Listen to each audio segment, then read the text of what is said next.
अचतुर्वदनो ब्रह्मा द्विबाहुरपरो हरिः अफाललोचनः शम्भुः भगवान् बादरायणः।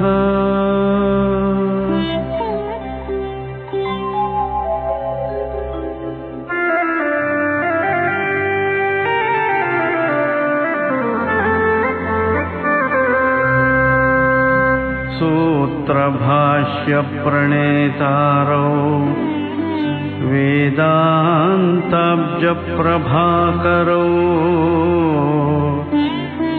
वन्दे परस्परात्मानौ बादरायण शङ्करौ बादरायण शङ्करौ।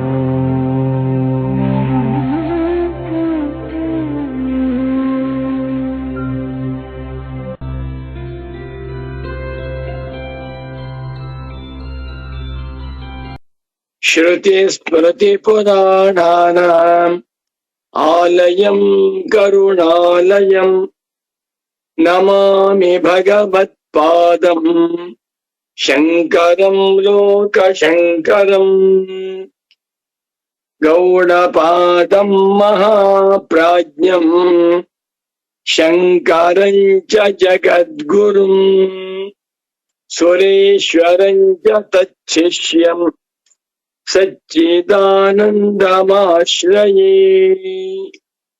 सदाहं सम्प्रदायज्ञम् संयमीन्द्रम् सदाश्रयम् सद्गुरुम् सच्चिदानन्दम् सदाचारम् समाश्रये।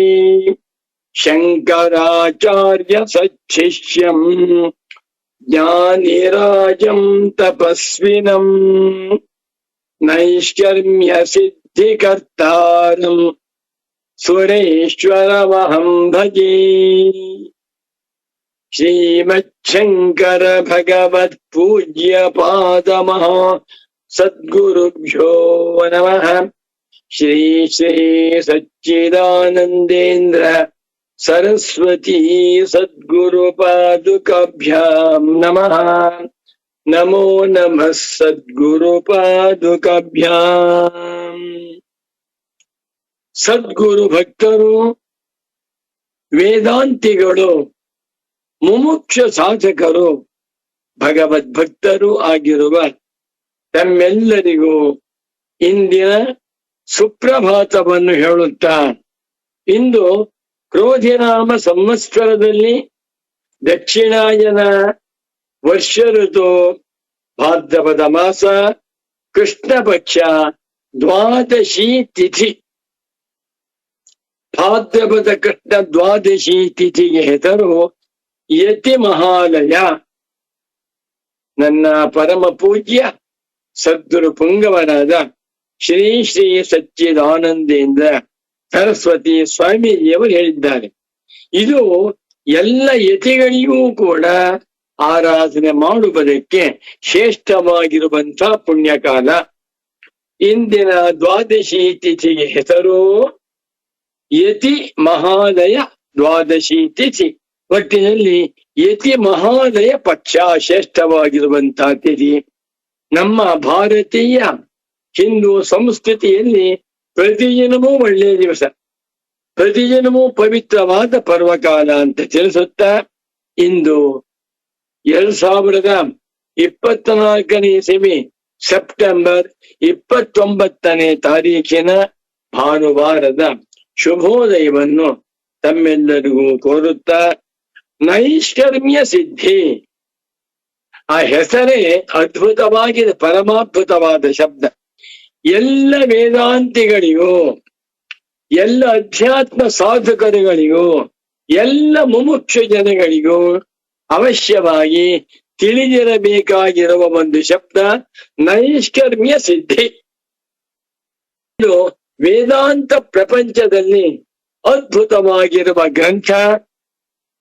ಇದನ್ನ ರಚನೆ ಮಾಡಿರುವಂತವರು ಶಂಕರ ಭಗವತ್ ಪೂಜ್ಯ ಪಾದಾಚಾರ್ಯರ ಸಾಕ್ಷಾತ್ ಶಿಷ್ಯರಾದ ಪ್ರಿಯ ಶಿಷ್ಯರಾಗಿರುವ ಜ್ಞಾನಿ ವರೇಣ್ಯರು ಮತ್ತು ಘನ ವಿದ್ವಾಂಸರು ಆಗಿರುವಂತಹ ಪೂಜ್ಯರಾದ ಶ್ರೀ ಶ್ರೀ ಭಗವಾನ್ ಸ್ವರೇಶ್ವರಾಚಾರ್ಯರವರು ಅವರ ಪಾದ ಪದ್ಮಗಳಿಗೆ ನಮಸ್ಕಾರವನ್ನ ಮಾಡುತ್ತಾ ಇವತ್ತಿನ ನೈಷ್ಕರ್ಮ್ಯ ಸಿದ್ಧಿ ಪ್ರವಚನ ಕಾರ್ಯಕ್ರಮಕ್ಕೆ ತಮ್ಮೆಲ್ಲರಿಗೂ ಹೃತ್ಪೂರ್ವಕವಾದ ಸುಸ್ವಾಗತ. 2ನೇ ಅಧ್ಯಾಯದಲ್ಲಿ 33ನೇ ಶ್ಲೋಕ.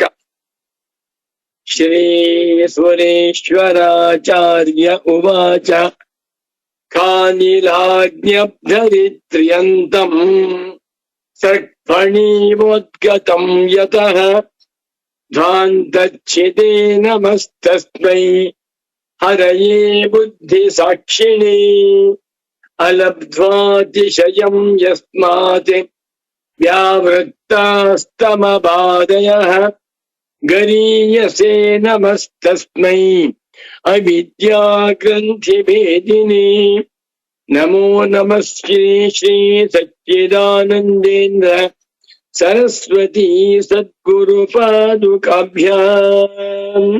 ಶುರು ಮಾಡ್ತಾ ಇದ್ದೇನೆ. ಅಥ ನೈಷಮ್ಯ ಸಿದ್ಧೌ ದ್ವಿತೀಯಾಧ್ಯಾಯೇ ತ್ರಯಸ್ತ್ರಿಂಶ ಶ್ಲೋಕ. ತ್ರಯಸ್ತ್ರಿಂಶಃ 33ನೇ ಶ್ಲೋಕ. ಶ್ರೀ ಸ್ವರೇಶ್ವರಾಚಾರ್ಯ ಉವಾಚ ಯದ್ಯನಾತ್ಮಧರ್ಮೋಹಂ ಕಾರೋ ನಿತ್ಯತ್ವಂ ತಸ್ಯ ಬೋಧವತ್ ನಿತ್ಯತ್ವೇ ಮೋಕ್ಷಶಾಸ್ತ್ರಾಣಾಂ ವೈಯಥ್ಯಂ ಪ್ರಾಪ್ನುಯಾತ್ ಧ್ರುವಂ. ಓಂ ಶಾಂತಿ ಶಾಂತಿ ಶಾಂತಿ. ತುಂಬಾ ಚೆನ್ನಾಗಿದೆ. ಅಹಂಕಾರವು ಅಂತಃಕರಣದ ಧರ್ಮವೇ ಹೊರತು ಆತ್ಮನ ಧರ್ಮವಲ್ಲ.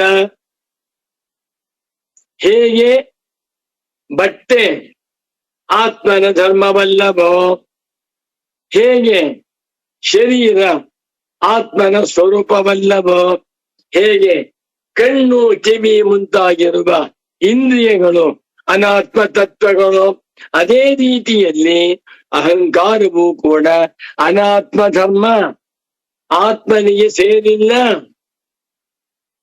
ಬ್ರಹ್ಮಜ್ಞಾನಿಗಳ ದೃಷ್ಟಿಯಿಂದ ಈ ಒಂದು ಶಾಲೆಗೆ ಅಥವಾ ಜಪಮಾಲೆಗೆ ಅಥವಾ ಪಂಚೆಗೆ ಎಷ್ಟು ಬೆಲೆಯೋ ಅಹಂಕಾರಕ್ಕೂ ಅಷ್ಟೇ ಬೆಲೆ. ಯಾವ ಅರ್ಥದಲ್ಲಿ? ಅನಾತ್ಮ ಧರ್ಮವಾಗಿದೆ ಎನ್ನುವ ಅರ್ಥದಲ್ಲಿ. ಎಲ್ಲವೂ ಅನಾತ್ಮ ವಸ್ತುಗಳೇ. ಇದನ್ನೇ ಭಗವತ್ಪಾದ ಶಂಕರಾಚಾರ್ಯರವರು ನಾಹಂ ದೇಹ ನೇಂದ್ರಿಯಾಣ್ಯಂತರಂಗಂ ನಾಹಂಕಾರ ಪ್ರಾಣವರ್ಗೋ ನ ಬುದ್ಧಿ ಅಂತ ಹೇಳಿದ್ದಾರೆ.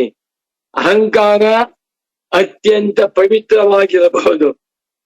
ಅಹಂಕಾರ ಆತ್ಮನಿಗೆ ತುಂಬಾ ಹತ್ತಿರದಲ್ಲಿರಬಹುದು. ಅಹಂಕಾರ ಅತ್ಯಮೂಲ್ಯವಾಗಿರಬಹುದು. ಅಹಂಕಾರ ಅತ್ಯಂತ ಶ್ರೇಷ್ಠವಾಗಿರಬಹುದು. ಎಷ್ಟಾದರೂ ಕೂಡ ಇದು ಕೂಡ ಡಿಟೋ. ಏನ್ ಡಿಟೋ? ಅಂತಃಕರಣದ ಧರ್ಮ. ಬ್ರಹ್ಮಜ್ಞಾನಿ ಪುಂಗವನಾದ ಭಗವಾನ್ ಸ್ವರೇಶ್ವರಾಚಾರ್ಯರು ಹೇಳ್ತಾ ಇದ್ದಾರೆ, ಇವೆಲ್ಲವೂ ಅನಾತ್ಮ ತತ್ವ. ಇವತ್ತಿನ ಶ್ಲೋಕ ಚೆನ್ನಾಗಿದೆ. ಯದ್ಯಾತ್ಮ ಧರ್ಮೋಹಂಕಾರ ನಿತ್ಯತ್ವಂ ತಸ್ಯ ಬೋಧವತ್ ನಿತ್ಯತ್ವೇ ಮೋಕ್ಷಶಾಸ್ತ್ರಾಣಾಂ ವೈಯರ್ಥ್ಯಂ ಪ್ರಾಪ್ನುಯಾತ್ ಧ್ರುವಂ. ನಮೋ ನಮಃ ಸದ್ಗುರು ಪಾದುಕಾಭ್ಯಾಂ. ಈ ಶ್ಲೋಕಕ್ಕೆ ಭಗವಾನ್ ಸ್ವರೇಶ್ವರಾಚಾರ್ಯರವರು ಒಂದು ಸಂಬಂಧ ವಾಕ್ಯವನ್ನು ಬರೆದಿದ್ದಾರೆ. ಸಂಬಂಧ ವಾಕ್ಯ ಬರೆದಿದ್ದಾರೆ. ಆತ್ಮಧರ್ಮತ್ವಾಭ್ಯುಪಗಮೇ ಸತಿ ಅಹಂಕಾರಸ್ಯ ಅಪರಿಹಾರ್ಯ ದೋಷ ಪ್ರಸಕ್ತಿಶ್ಚ. ಎಷ್ಟು ಚೆನ್ನಾಗಿ ಅಹಂಕಾರವೆಂಬ ಸೂಕ್ಷ್ಮ ಶರೀರವು ಆತ್ಮನ ಧರ್ಮವಲ್ಲ ಎನ್ನುವುದನ್ನ ತಿಳಿಸ್ತಾ ಇದ್ದಾರೆ ಭಗವಾನ್ ಸ್ವರೇಶ್ವರಾಜ್. ಇದನ್ನ ಚೆನ್ನಾಗಿ ಅರ್ಥ ಮಾಡ್ಕೋಬೇಕು. ಅಧ್ಯಾತ್ಮ ಸಾಧಕರು ಪರಿಶುದ್ಧ ಆತ್ಮನಾಗಿ ಉಳ್ಕೊಳ್ಬೇಕೇ ಹೊರತು ಅನಾತ್ಮ ವಸ್ತುಗಳನ್ನ ಮೈ ಮೇಲೆ ಹಾಕಿಕೊಳ್ಳಬಾರದು. ಅಂದರೆ ನಾನು ಅಂತ ಹೇಳ್ಬಾರ್ದು, ಹೇಳಿ ನಾನು ನಾನು ಅಂತ 100 ಸಲ ಹೇಳಿ ವ್ಯವಹಾರಕ್ಕಾಗಿ. ಆದರೆ ನಾನು ಅಂತ ಹೇಳಿದ ಮಾತ್ರಕ್ಕೆ ನಾನು ನಾನಾಗಬೇಕಾಗಿಲ್ಲ. ನಾನು ನಾನಲ್ಲ. ನಾನು ಎನ್ನುವಂತಹದ್ದು ಅನಾತ್ಮ ತತ್ವ. ನಾನಿಗೂ ಸ್ವರೂಪವಾಗಿರುವಂತಹದ್ದೇ ತಾನು. ನನ್ನ ಪರಮ ಪೂಜ್ಯ ಸದ್ಗುರು ವರೇಣ್ಯರಾದ ಸ್ವಾಮಿಯವರು ನಾನು ತಾನು ಬಿಡಿಸಿ ಹೇಳ್ತಾ ಇದ್ರು. ನಾನು ಎನ್ನುವುದು ಅಹಂಕಾರ, ತಾನು ಎನ್ನುವುದು ಸ್ವರೂಪ. ತಾನಿಗೆ ಅನಾತ್ಮತ್ವವಿಲ್ಲ, ನಾನಿಗೆ ಆತ್ಮತ್ವವಿಲ್ಲ. ತಾನು ಎನ್ನುವುದು ವ್ಯಭಿಚಾರಿ ಸ್ವರೂಪವಲ್ಲ, ಕೂಟಸ್ಥ ನಿತ್ಯ. ನಾನು ಎನ್ನುವುದು ವ್ಯಭಿಚಾರಿ, ನಾನು ಎನ್ನುವುದು ವಿಕಾರಿ. ನಾನು ಎನ್ನುವುದನ್ನು ಬೆಳಗುತ್ತಿರುವ, ನಾನು ಎನ್ನುವ ವಸ್ತುವಿನ ವಿಕಾರಿಗಳಿಗೆ ಸಾಕ್ಷಿಯಾಗಿರುವ, ನಾನಿಗೂ ಆಸ್ಪದವಾಗಿರುವ, ನಾನುಗಳಿಗೂ ಕೂಡ ಮೂಲಭೂತವಾಗಿರುವ ಸ್ವರೂಪವೇ ತಾನು. ನೋಡಿ, ನಾನು ಎನ್ನುವುದರಲ್ಲಿ ಸಹಸ್ರಾರು ರೂಪ. ಹುಟ್ಟಿದಾಗ ನಾನು ಪುಟಾಣಿ ಮಗು, ಬೆಳೆಯುವಂತೆ ನಾನೊಬ್ಬ ವಿದ್ಯಾರ್ಥಿ, ಇನ್ನೂ ದೊಡ್ಡವನಾದ್ಮೇಲೆ ನಾನೊಬ್ಬ ವಿದ್ವಾಂಸ, ಆಮೇಲೆ ನಾನು ಬ್ರಹ್ಮಚಾರಿ, ನಾನು ಗೃಹಸ್ಥ, ನಾನು ತಂದೆ, ನಾನು ಅಜ್ಜ, ನಾನು ಸೋದರ ಮಾವ, ನಾನು ಮಾವ, ನಾನು ದೊಡ್ಡಪ್ಪ. ಎಷ್ಟಿದೆ ಈ ನಾನಿಗೆ? ಸಹಸ್ರಾರು ಮುಖಗಳು, ಅನಂತ ಮುಖಗಳನ್ನುಳ್ಳಂಥ ನಾನುಗಳಿಗೆ ಏಕಮೇವಾದ್ವಿತೀಯವಾಗಿರುವ ತತ್ವವೇ ತಾನು. ಆ ತಾನನ್ನೇ ವೇದಾಂತಗಳಲ್ಲಿ ಆತ್ಮ ಶಬ್ದದಿಂದ ಕರೆಯುತ್ತಾರೆ ಹೊರತು ಈ ಕಲ್ಪಿತವಾದ ಅಹಂಕಾರಗಳನ್ನು ಅಲ್ಲ. ಅಹಂಕಾರವು ಆತ್ಮಧರ್ಮತ್ವೇ ಸತಿ, ಆತ್ಮಧರ್ಮತ್ವ ಅಭ್ಯುಪಗಮೇ ಸತಿ. ಇದನ್ನ ಆತ್ಮನ ಧರ್ಮ, ಆತ್ಮವೇ ಅಹಂಕಾರದ ಸ್ವರೂಪ, ಅಹಂಕಾರವು ಆತ್ಮ ಸ್ವರೂಪ ಎಂದು ಒಪ್ಪಿಕೊಂಡು ಬಿಟ್ಟರೆ ಯಾರಂತೆ? ಪೂರ್ವ ಮೀಮಾಂಸಕರಂತೆ. ನೋಡಿ ಎಷ್ಟೊಂದು ಜೋರಾಗಿ ಪೂರ್ವ ಮೀಮಾಂಸಕರ ಮೇಲೆ ಅಟ್ಯಾಕ್ ಮಾಡ್ತಾ ಇದ್ದಾರೆ. ಅಷ್ಟು ಅಟ್ಯಾಕ್ ಮಾಡಬೇಕಾದ್ರೆ ಇವರಿಗೆ ಎಷ್ಟು ಸ್ಥೈರ್ಯವಿರಬೇಕು. ಒಂದು ಹುಲಿ ಬರ್ತಾ ಇದೆ, ಒಂದು ಸಿಂಹ ಬರ್ತಾ ಇದೆ, ಜೋರಾಗಿ ಬರ್ತಾ ಇದೆ. ಅದರ ಮೇಲೆ ಇವನು ಕುಸ್ತಿಪಟ್ಟು ಯುದ್ಧ ಮಾಡ್ತಾ ಇದ್ದಾನೆ ಅಂದ್ರೆ ಒಂದು ಹುಲಿ, ಅದು ಸಿಂಹ ಪರವಾಗಿಲ್ಲ ಅಂತ ಹೇಳಿ ಒಬ್ಬಂಟಿಗೆ ನಿಂತ್ಕೊಂಡು ಆ ಹುಲಿ ಜೊತೆ ಯುದ್ಧ ಮಾಡ್ತಾ ಹುಲಿಯನ್ನ ಕೆಳಗೆ ಬೀಳಿಸ್ಬಿಟ್ಟ ಅಂದ್ರೆ ಪರಮಾದ್ಭುತವಲ್ವೇ? ಅದೇ ರೀತಿ ಪೂರ್ವ ಮೀಮಾಂಸಕರು ಸಿಂಹ ಯಾರಾದ್ರೆ ಏನಂತ ಬ್ರಹ್ಮಜ್ಞಾನಿಗೆ, ಆತ್ಮನಿಷ್ಠನಾದ ಬ್ರಹ್ಮಜ್ಞಾನಿಗೆ, ಸ್ವರೂಪನಿಷ್ಠನಾಗಿರುವ ಬ್ರಹ್ಮಜ್ಞಾನಿಗೆ ಮೀಮಾಂಸಕರೇನು, ಸಾಂಖ್ಯರೇನು, ತಾರ್ಕಿಕರೇನು, ಪಾತಂಜಲಿಗ ಎಲ್ಲರಿಗೂ ಒಂದೇ ಮಾತು. ನಿಮ್ ಯಾರಿಗೂ ವೇದಾಂತ ಗೊತ್ತಿಲ್ಲ, ನೀವೆಲ್ಲ ಬಹಳ ಬಹಳ ದೊಡ್ಡ ವಿದ್ವಾಂಸರು. ನಿಮ್ಮ ವಿದ್ವತ್ತಿಗೆ ನಮ್ಮ ಗೌರವ ಉಂಟು.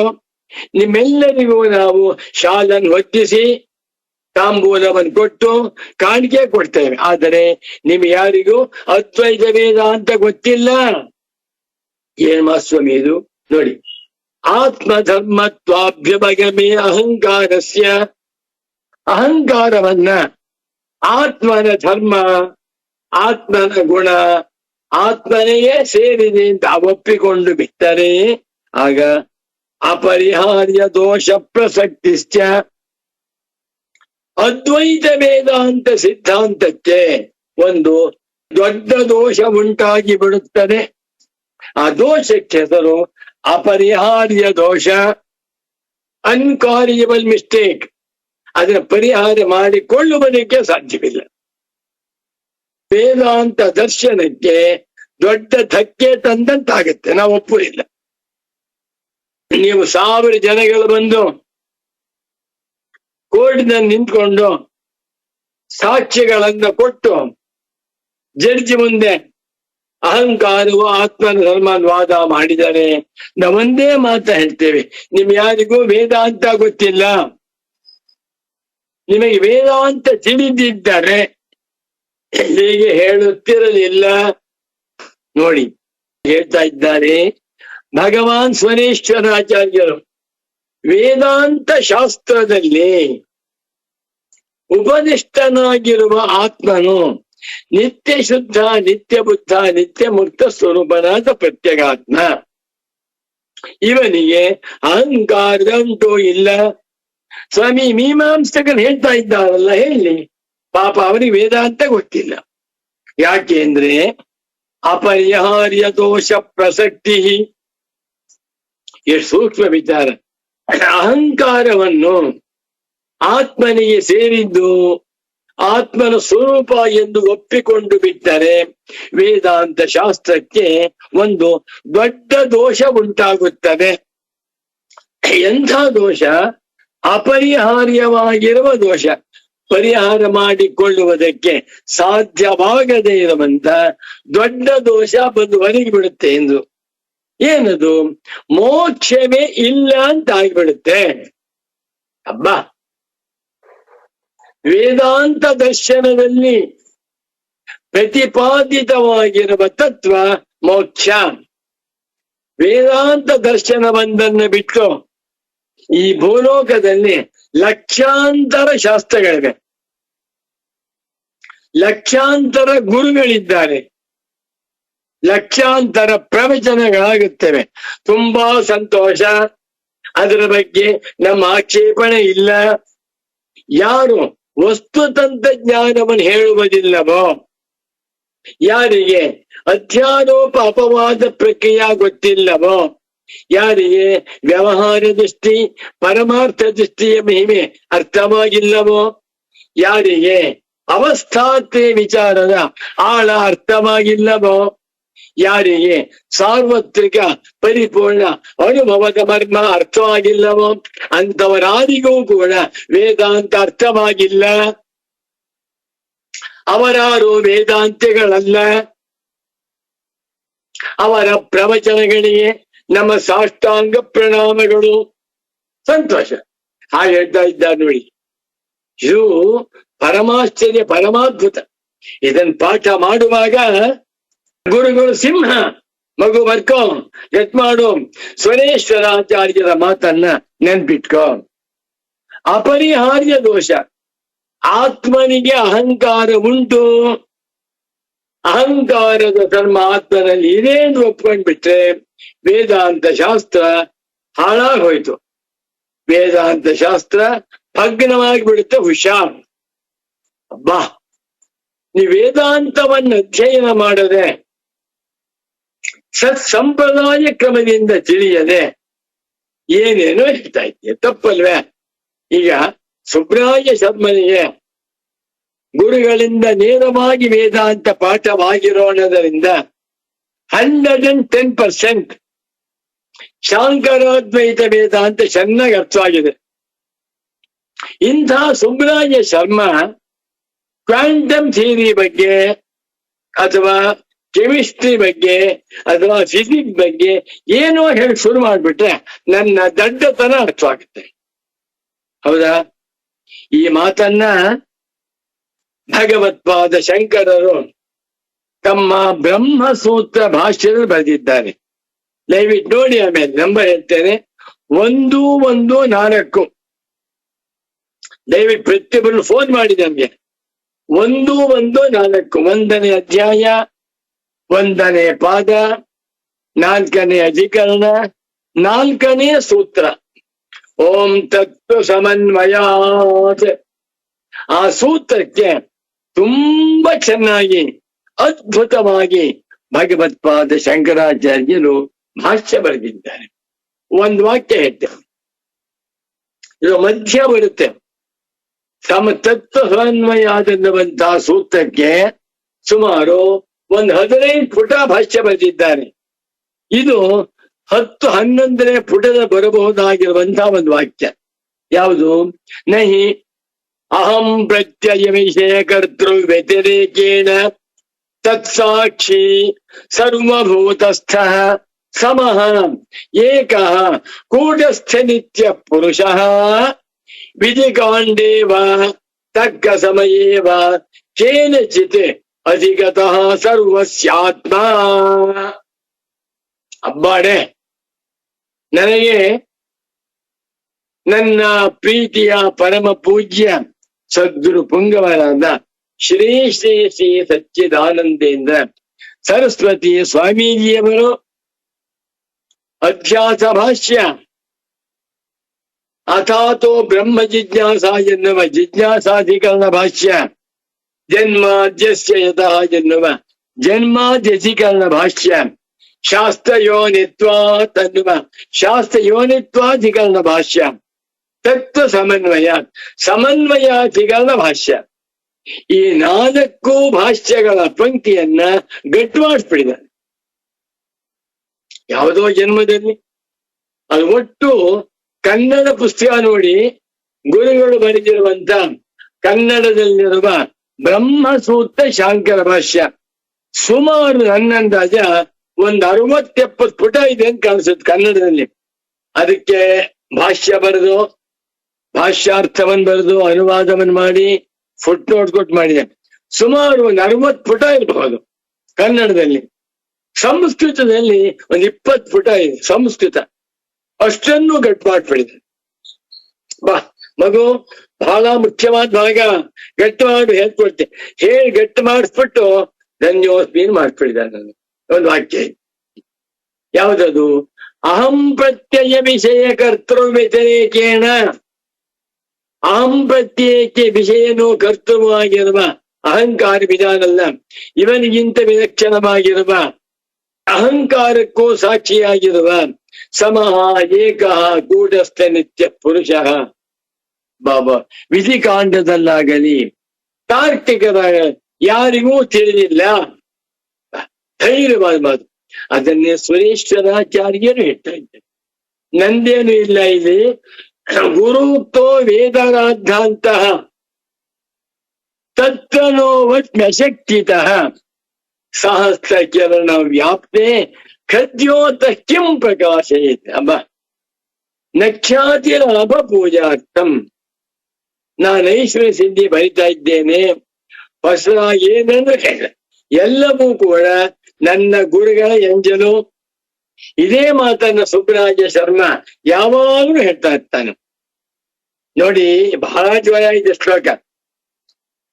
ಅಹಂಕಾರವನ್ನು ಆತ್ಮನ ಧರ್ಮ ಎಂದು ಒಪ್ಪಿಕೊಂಡು ಬಿಟ್ಟರೆ ಆಗ ಅಪರಿಹಾರ್ಯವಾದಂತ ಒಂದು ದೊಡ್ಡ ದೋಷ ಉಂಟಾಗಿ ಬಿಡುತ್ತದೆ. ಶ್ಲೋಕ ಶ್ರೀ ಸುರೇಶ್ವರಾಚಾರ್ಯ ಉವಾಚ ಯದ್ಯಾತ್ಮಧರ್ಮೋ ಅಹಂಕಾರ ನಿತ್ಯತ್ವಂ ತಸ್ಯ ಬೋಧವತ್ ನಿತ್ಯತ್ವೇ ಮೋಕ್ಷಶಾಸ್ತ್ರಾಣಾಂ ವೈಯಥ್ಯಂ ಪ್ರಾಪ್ನುಯಾತ್ ಧ್ರುವಂ. ನಮೋ ನಮಃ ಸುರೇಶ್ವರಾಚಾರ್ಯ ಸದ್ಗುರು ಪಾದುಕಾಭ್ಯಾಂ. ಎಲ್ಲ ಮುಮುಕ್ಷ ಸಾಧಕರಲ್ಲಿ, ತತ್ವ ಜಿಜ್ಞಾಸು ಯತಿಪುಂಗವರಲ್ಲಿ ನನ್ನದೊಂದು ಭಕ್ತಿಪೂರ್ವಕವಾದ, ವಿನಯಪೂರ್ವಕವಾದ ವಂದನೆಗಳು ಮತ್ತು ನಮಸ್ಕಾರಗಳು. ತಾವುಗಳು ಅವಕಾಶ ಮಾಡಿಕೊಂಡು ಸಂಪೂರ್ಣವಾಗಿ ಒಮ್ಮೆಯಾದರೂ ಪ್ರಸ್ಥಾನತ್ವೇ ಶಾಂಕರ ಭಾಷಾ ಗ್ರಂಥಗಳನ್ನ ಅಧ್ಯಯನ ಮಾಡಲೇಬೇಕು. ನೀವು ಸನ್ಯಾಸಿಗಳು, ನೀವು ಅಧ್ಯಾತ್ಮ ಸಾಧಕರು, ಲೇಬಲ್ ಹಾಕೊಂಡ್ಬಿಟ್ಟು ಆತ್ಮವಂಚನೆ ಮಾಡ್ಕೋಬೇಡಿ. ಪದವಿ ಭಾಗವನ್ನು ಮತ್ತೆ ನೋಡ್ಕೊಳ್ಳಿ. ಯದಿ ಆತ್ಮಧರ್ಮ ಅಹಂಕಾರ ಅಭವಿಷ್ಯತೆ ಅಂಡರ್ಸ್ಟುಡ್. ನಿತ್ಯತ್ವಂ ತಸ್ಯ ಬೋಧವತ್ ಸಪ್ತಪದಾನಿ ನಿತ್ಯತ್ವೇ ಮೋಕ್ಷಶಾಸ್ತ್ರಾಣಾಂ ವೈಯರ್ಥ್ಯಂ 10 ಪ್ರಾಪ್ನುಯಾತ್ ಧ್ರುವಂ 12 ಪದಗಳಿಂದ ರಚಿತವಾಗಿರುವ ಧೀರ ಶ್ಲೋಕವಿದು. ಯದಿ ಆತ್ಮಧರ್ಮ ಅಹಂಕಾರ ಅಭವಿಷ್ಯತ್, ಇದು ಲಿಂಗಕಾರ. ನಿತ್ಯತ್ವಂ ತಸ್ಯ ಬೋಧವತ್ ನಿತ್ಯತ್ವೇ ಮೋಕ್ಷಶಾಸ್ತ್ರಾಣಾಂ ವೈಯರ್ಥ್ಯಂ ಪ್ರಾಪ್ನುಯಾತ್ ಧ್ರುವಂ. ಸರಿ, 12 ಪದಾತ್ಮಕ ಶ್ಲೋಕ. ಈಗ ಅನ್ವಯ ಹೇಳ್ತೆ ನೋಡ್ಕೊಳ್ಳಿ. ಅಹಂಕಾರ ಯದಿ ಆತ್ಮಧರ್ಮ ಭವೇತ್ ತದಾ ತಸ್ಯ ಅಹಂಕಾರಸ್ಯ ಬೋಧವತ್ ವಿಜ್ಞಾನವತ್ ವಿಜ್ಞಪ್ತಿವತ್ ನಿತ್ಯತ್ವಂ ಸ್ಯಾತ್. ತದಾ ಅಹಂಕಾರಸ್ಯ ನಿತ್ಯತ್ವೇ ಸತಿ ಮೋಕ್ಷಶಾಸ್ತ್ರಾಣಾಂ ಧ್ರುವಂ ವೈಯರ್ಥ್ಯಂ ಪ್ರಾಪ್ನುಯಾತ್. ಭಗವಾನ್ ಸ್ವರೇಶ್ವರಾಚಾರ್ಯರವರು ವೇದಾಂತದ ಸಾರ್ಥಕ್ಯವನ್ನ ಸ್ಥಾಪನೆ ಮಾಡಿರುವಂತಹ ಮಹಾತ್ಮರು. ಸ್ವರೇಶ್ವರಾಚಾರ್ಯರು ನೈಷಮ್ಯ ಸಿದ್ಧಿಯನ್ನ ಬರೆಯದೆ ಹೋಗಿ ಬಿಟ್ಟಿದ್ದಾರೆ.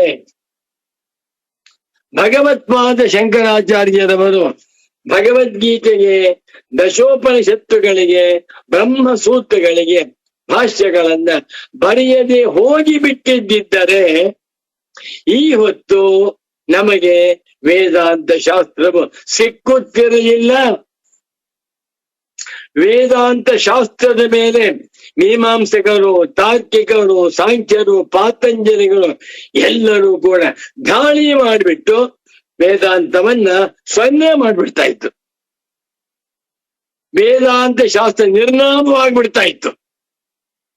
ಆದರೆ ಈ ಹೊತ್ತು 21ನೇ ಶತಮಾನದಲ್ಲಿ ವೇದಾಂತ ಶಾಸ್ತ್ರ ಸಿಂಹದ ಮರಿಯಂತೆ ದೇಶ ವಿದೇಶಗಳಲ್ಲಿ ಶಾಂಕರಾದ್ವೈತ ವೇದಾಂತ ದರ್ಶನ ಪ್ರಚಾರವಾಗ್ತಾ ಇದೆ.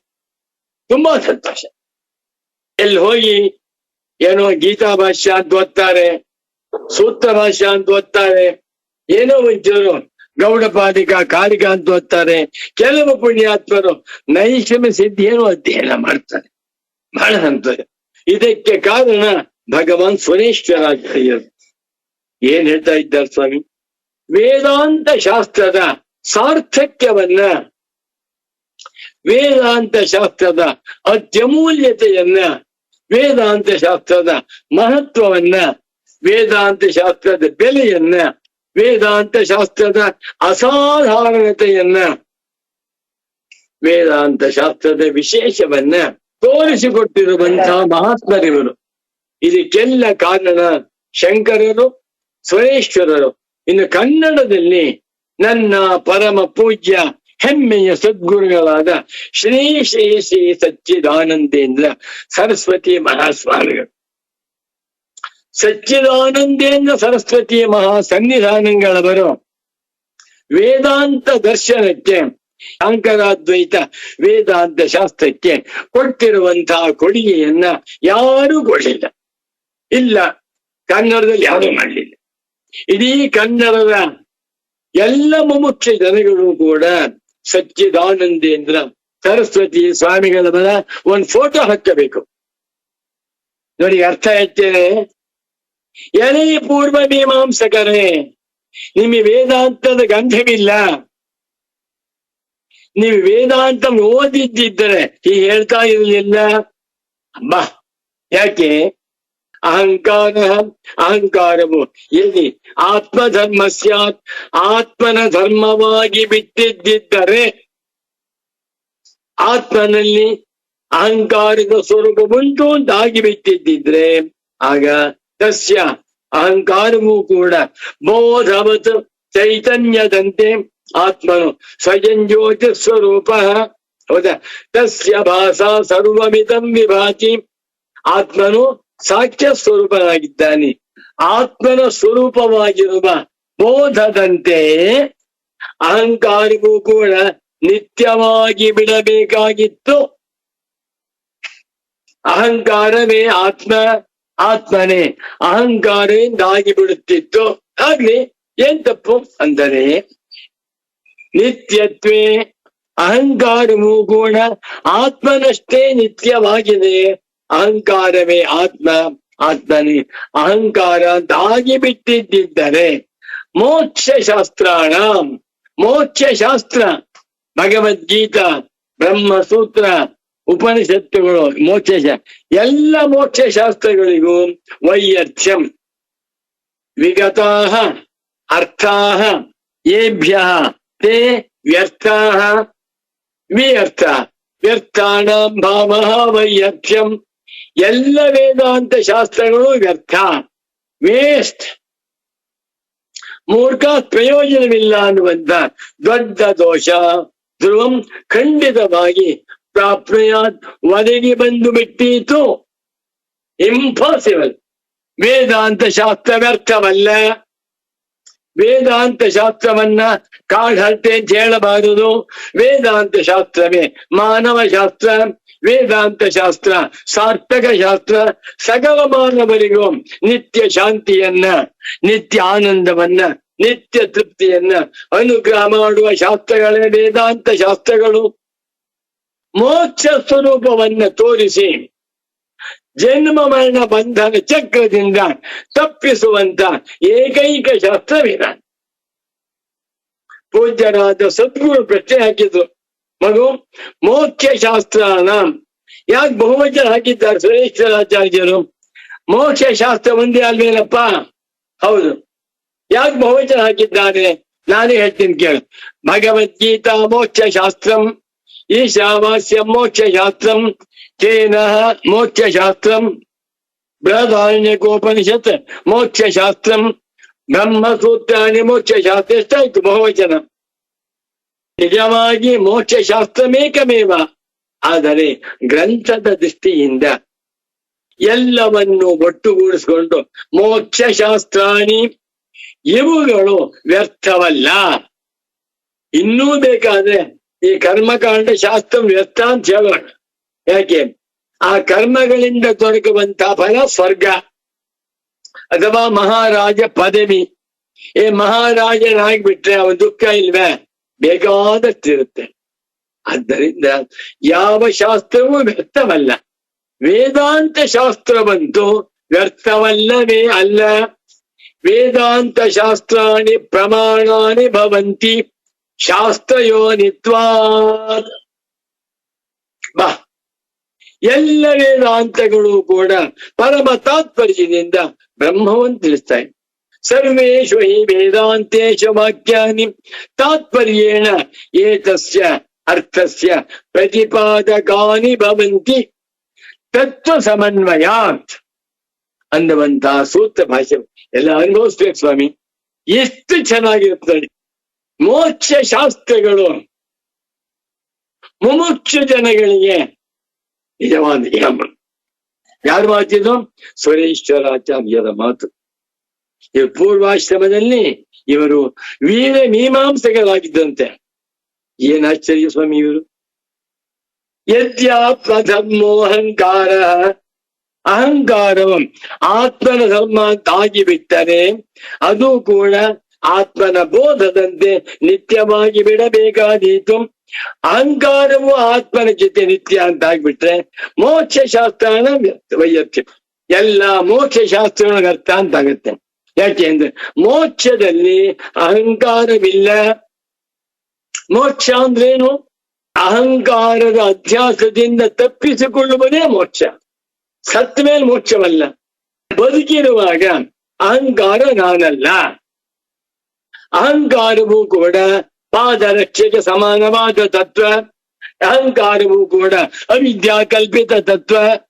ನಾನು ಅಹಂಕಾರದ ಸಂಬಂಧವಿಲ್ಲದ ನಿತ್ಯ ಶುದ್ಧ, ನಿತ್ಯ ಬುದ್ಧ, ನಿತ್ಯ ಮುಕ್ತ ಸ್ವರೂಪನಾದ ಆತ್ಮನಾಗಿದ್ದೇನೆ ಎನ್ನುವುದು ಮೋಕ್ಷ. ಮೋಕ್ಷದಲ್ಲಿ ಆತ್ಮ ಸ್ವರೂಪ ಸ್ಥಿತಿ, ಆತ್ಮ ಸ್ವರೂಪದ ಜೊತೆಯಲ್ಲಿ ಅಹಂಕಾರ ಇರುತ್ತೆ ಅಂತ ಆಗ್ಬಿಟ್ರೆ ಎಲ್ಲ ಮೋಕ್ಷ ಶಾಸ್ತ್ರಗಳು ವ್ಯರ್ಥ. ಮೋಕ್ಷ ಶಾಸ್ತ್ರಕ್ಕೆ ಸ್ಪೆಷಾಲಿಟಿ ಇಲ್ಲ ಅಂತ ಎಂತ ಅನ್ಯಾಯ ಇದು. ಯುನೀಕ್ನೆಸ್ ಆ ವೇದಾಂತ ಶಾಸ್ತ್ರ ಏನು?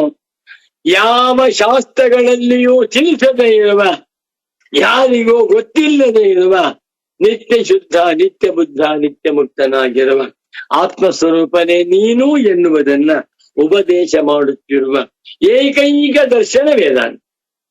ಇಂಥ ವೇದಾಂತ ದರ್ಶನದ ಮೇಲೆ ದಾಳಿ ಮಾಡಿ ಬಂದಿದ್ರೆ ಹುಷಾರು. ಅಬ್ಬಾ, ಪಾಪ ಮೀಮಾಂಸಕರು ಪೆಚ್ಚು ಮುಖ ಹಾಕೊಂಡು ವಾಪಸ್ ಹೋಗ್ಬೇಕು ಮಾತಾಡ್ತಾ ಇದ್ದ. ಚೆನ್ನಾಗಿದೆ.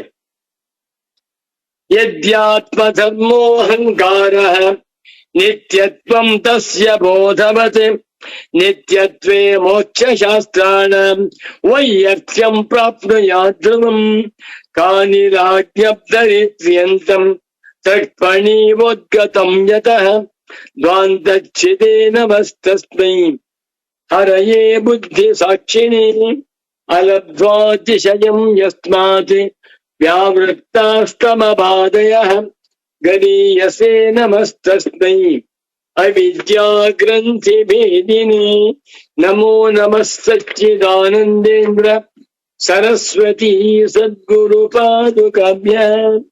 ನೈಷರ್ಮ್ಯ ಸಿದ್ಧಿ ತುಂಬಾ ಜೋರಾಗಿದೆ. ಅರ್ಥವನ್ನು ಮಾಡಿಕೊಂಡು ಧನ್ಯರಾಗೋಣ. ನಿಜ ಮುಕ್ತಿಗೆ ಸಾಧನ ಬೇಕಿಲ್ಲ. ವೇದಾಂತ ದರ್ಶನದ ಭದ್ರ ಬುನಾದಿ ಶ್ರುತಿ, ಯುಕ್ತಿ, ಸಾರ್ವತ್ರಿಕ ಪರಿಪೂರ್ಣಾನುಭವ. ತಾನು ಅಂದರೆ ಆತ್ಮನು ನಿತ್ಯ ಶುದ್ಧ, ನಿತ್ಯ ಬುದ್ಧ, ನಿತ್ಯ ಮುಕ್ತ ಸ್ವರೂಪ. ಶಂಕರರು ಹೇಳಿದ ಹಾಗೆ ಆತ್ಮ ಹಿ ನಾಮಸ್ವರೂಪಂ. ಶುದ್ಧನಾದ ಆತ್ಮನಿಗೆ ಸಂಸ್ಕಾರವೆಂಬುದು ಸಲ್ಲದು. ಕಾರಣ ಆಕಾಶದಂತೆ ನಿರವಯವ, ನಿರ್ವಿಶೇಷ ಸ್ವರೂಪ. ಶ್ವೇತಾಶ್ವತರೋಪನಿಷತ್ತೂ ಸಹ ಆತ್ಮನನ್ನು ನಿಷ್ಕಲಂ, ನಿಷ್ಕ್ರಿಯಂ, ಶಾಂತಂ, ನಿರವದ್ಯಂ, ನಿರಂಜನಂ ಎಂದು ಭಗವಾನ್ ಸುರೇಶ್ವರರು ನೈಷ್ಕರ್ಮ್ಯ ಸಿದ್ಧಿಯಲ್ಲಿ ಉತ್ಪಾದ್ಯಮಾಪ್ಯಂ ಸಂಸ್ಕಾರ್ಯಂ ವಿಕಾರ್ಯಂಚ ಕ್ರಿಯಾಫಲಂ ನೈವಂ ಮುಕ್ತಿರ್ಯತಸ್ತಸ್ಮಾತ್ ಕರ್ಮ ತಸ್ಯ ನ ಸಾಧನಂ ಎಂದು ಎಚ್ಚರಿಸಿದ್ದಾರೆ. ಅಂದರೆ ಉಂಟು ಮಾಡತಕ್ಕದ್ದು, ಹೋಗಿ ಪಡೆಯತಕ್ಕದ್ದು, ಮಾರ್ಪಡಿಸತಕ್ಕದ್ದು, ಸರಿಪಡಿಸತಕ್ಕದ್ದು ಇವು ಕರ್ಮದ ಫಲವು. ಆದರೆ ಮುಕ್ತಿ ಎಂದರೆ ಕೇವಲ ಅಜ್ಞಾನದಿಂದ ಬಿಡುಗಡೆ ಮಾತ್ರವಾದ್ದರಿಂದ ಈ ನಾಲ್ಕರಲ್ಲಿ ಯಾವುದೂ ಅಲ್ಲ. ಹಾಗಾಗಿ ಕೇವಲ ಕರ್ಮವು ಎಂದಿಗೂ ಆತ್ಮಜ್ಞಾನಕ್ಕೆ ಸಾಧನವಲ್ಲ. ಜೀವನ ಸ್ವರೂಪ ಆತ್ಮವೆಂದೇ ತಿಳಿದ ಮೇಲೆ ಬ್ರಹ್ಮವಾಗುವುದಿಲ್ಲ, ಸತ್ತ ಮೇಲೂ ಬ್ರಹ್ಮವಾಗುವುದಿಲ್ಲ. ಇಲ್ಲಿ ಈಗ ಮುಕುತರು ನಾವೆಲ್ಲ, ಬಂಧವೇ ಇಲ್ಲ. ನಾವು ತಿಳಿದಿರಲಿ ತಿಳಿಯದಿರಲಿ ಎಂದೆಂದೂ ಬ್ರಹ್ಮಸ್ವರೂಪರೇ, ಪರಿಪೂರ್ಣರೇ. ಶ್ರುತಿ ಮಾತೆಯ ಹಿತವಚನ ಎಂದಿಗೂ ಸುಳ್ಳಲ್ಲ. ಮತ್ತೊಂದು ಕಡೆ ಸುರೇಶ್ವರಾಚಾರ್ಯರು ಅಜ್ಞಾನ ಹಾನಿ ಮಾತ್ರತ್ವಾತ್ ಮುಕ್ತೇಹೇ ಕರ್ಮ ನ ಸಾಧನಂ ಎಂದಿದ್ದಾರೆ. ಆತ್ಮನಲ್ಲಿ ಗುಣದೋಷಗಳೂ ಇಲ್ಲ. ಆದ್ದರಿಂದ ಎದ್ದೇಳಿ, ಇಂದಿನಿಂದಲೇ, ಈಗಲೇ, ಸದ್ಗುರುವು ದೊರಕಿರುವಾಗಲೇ ಸತ್ಯ ದರ್ಶನವನ್ನು ಶಾಂಕರ ಪ್ರಸ್ಥಾನತ್ರಯ ಭಾಷ್ಯದ ಮೂಲಕ ಅನುಭವದಲ್ಲಿ ಕಾಣುವ ಅನುಗ್ರಹ ಶ್ರೀಗಳಿಂದ ಆಗಲಿ. ಈಗ ಕೇಳೋಣ ಮುಕ್ತಿಯ ನೈಜ ಚಿತ್ರಣ. ಮುಕ್ತಿಗೆ ಸಾಧನ ಬೇಕಿಲ್ಲ, ಜ್ಞಾನ ಸಾಕಲ್ಲ.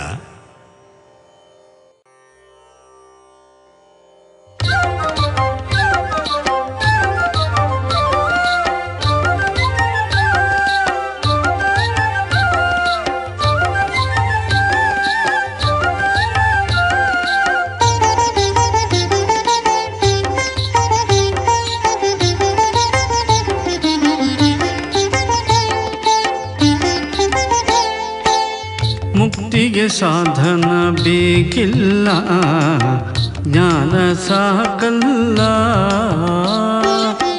ಮುಕ್ತಿಗೆ ಸಾಧನ ಬೇಕಿಲ್ಲ, ಜ್ಞಾನ ಸಾಕಲ್ಲ. ಯುಕ್ತಿಯೊಳಿದ ತಿಳಿಯಲು, ಯುಕ್ತಿಯೊಳಿದ ತಿಳಿಯಲು ಬಲ್ಲಾತಗೆ ಬಂಧವು ನಿಜಕ್ಕೂ ಇಲ್ಲವಲ್ಲ. ಮುಕ್ತಿಗೆ ನಿಜ ಮುಕ್ತಿಗೆ ಸಾಧನ ಬೇಕಿಲ್ಲ, ಜ್ಞಾನ ಸಾಕಲ್ಲ.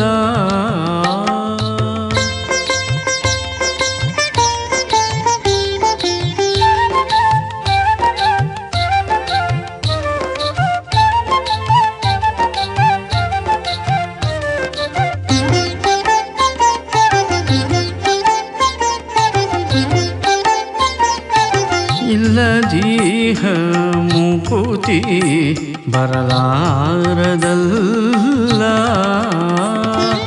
ಇಲ್ಲದೀಹ ಮುಕುತಿ ಬರಲಾರದಲ್ಲ.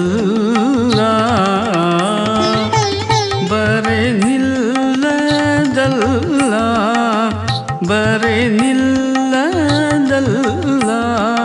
ನಾವೆಲ್ಲರೂ ಮುಕುತರು, ಬಂಧ ಮಿಥ್ಯವಲ್ಲದಿಲ್ಲ ಮುಕ್ತಿಗೆ. ನಾವೆಲ್ಲರೂ ಮುಕುತರು, ಬಂಧ ಮಿಥ್ಯವಲ್ಲದಿಲ್ಲ ಮುಕ್ತಿಗೆ. ನಿಜ ಮುಕ್ತಿಗೆ ಸಾಧನ ಬೇಕಿಲ್ಲ, ಜ್ಞಾನ ಸಾಕಲ್ಲ.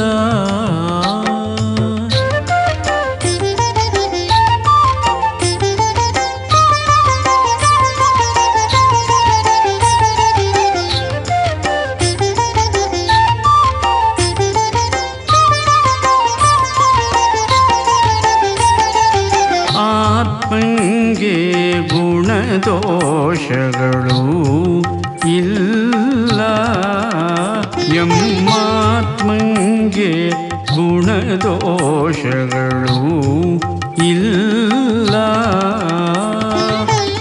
ನಿಷ್ಕಲನಲ್ಲ, ನಿಷ್ಕಲನಲ್ಲ.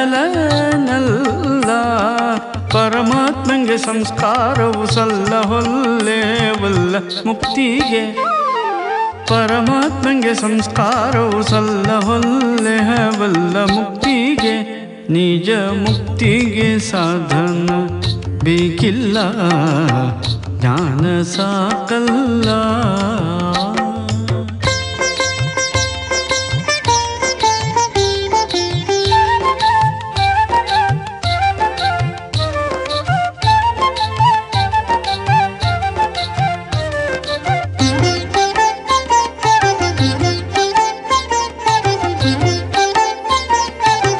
ಆತ್ಮನು ಬ್ರಹ್ಮವು ಆಗುವುದಿಲ್ಲ, ಎಮ್ಮಾತ್ಮನು ಬ್ರಹ್ಮವು ಆಗುವುದಿಲ್ಲ. ಆಗಲಹುದಿಲ್ಲ, ಆಗಲಹುದಿಲ್ಲ. ಎಮ್ಮಾತ್ಮನೆ ಬ್ರಹ್ಮವೆಂದಿಹುದೆಲ್ಲ ಶ್ರುತಿ ಸಟೆಯಲ್ಲ ಮುಕ್ತಿಗೆ. ಎಮ್ಮಾತ್ಮನೆ ಬ್ರಹ್ಮವೆಂದಿಹುದೆಲ್ಲ ಶ್ರುತಿ ಸಟೆಯಲ್ಲ ಮುಕ್ತಿಗೆ. ನಿಜ ಮುಕ್ತಿಗೆ ಸಾಧನ ಬೇಕಿಲ್ಲ, ಜ್ಞಾನ ಸಾಕಲ್ಲ.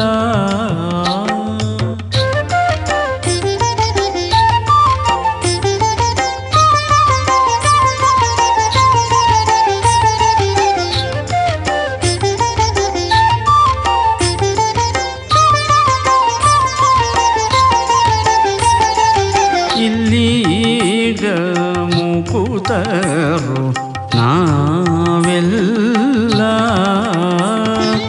ಇಲ್ಲೀಗ ಮುಕುತರು ನಾವೆಲ್ಲ. ಬಂಧವೇ ಇಲ್ಲ, ಬಂಧವೇ ಇಲ್ಲ. ವಲ್ಲಭ ಶಂಕರ ಗುರುಬಲ ವೇದ ಸಾರವೆಲ್ಲ ಮುಕ್ತಿಗೆ. ವಲ್ಲಭ ಶಂಕರ ಗುರುಬಲ ವೇದ ಸಾರವೆಲ್ಲ ಮುಕ್ತಿಗೆ. ನಿಜ ಮುಕ್ತಿಗೆ ಸಾಧನ ಬೇಕಿಲ್ಲ, ಜ್ಞಾನ ಸಾಕಲ್ಲ. ಯುಕ್ತಿಯೊಳಿದ ತಿಳಿಯಲು, ಯುಕ್ತಿಯೊಳಿದ ತಿಳಿಯಲು. ಬಲ್ಲಾತಗೆ ಬಂಧವು ನಿಜಕ್ಕೂ ಇಲ್ಲವಲ್ಲ ಮುಕ್ತಿಗೆ. ನಿಜ ಮುಕ್ತಿಗೆ ಸಾಧನ ಬೇಕಿಲ್ಲ, ಜ್ಞಾನ ಸಾಕಲ್ಲ, ಜ್ಞಾನ ಸಾಕಲ್ಲ, ಜ್ಞಾನ ಸಾಕಲ್ಲ.